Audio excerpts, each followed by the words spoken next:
Subscribe करें और दबाएं बेल आइकन ताकि कोई खबर रह न जाए। और नाज़रीन, भारत की आबी जहरियत के बाद पाकिस्तानी दरियाओं में पानी का इजाफा होने लगा। दरिया सतलुज में हैर सुलेमानकी के मकाम पर पानी के बहाव में मजीद इजाफा हो गया। महकमा पाशी के इतलाती निज़ाम के मुताबिक दरियाई इलाके में सैलाबी सूरत हाल में मजीद इजाफा हो गया। पानी के बहाव में मजीद इजाफे से सुलेमानकी के मकाम पर दरमियाने दर्जे का सैलाब है, जहाँ पानी का बहाव 83,570 क्यूसेक है। सैलाब के मुमकिन खतरे के पेश नज़र रिलीफ और मुतासरीन के इनखला के लिए कैंप्स कैम कर दिए गए।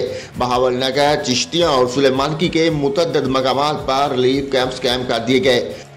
बहावलपुर कौर के फौजी दस्ते इजाफी साजो सामान के साथ मुख्तलिफ मकामात पर मौजूद हैं। उधर बड़ाई इलाकों से बारिशों का पानी सिंध में दाखिल होने से बिराजों पर पानी की सूरत हाल नॉर्मल हो गई।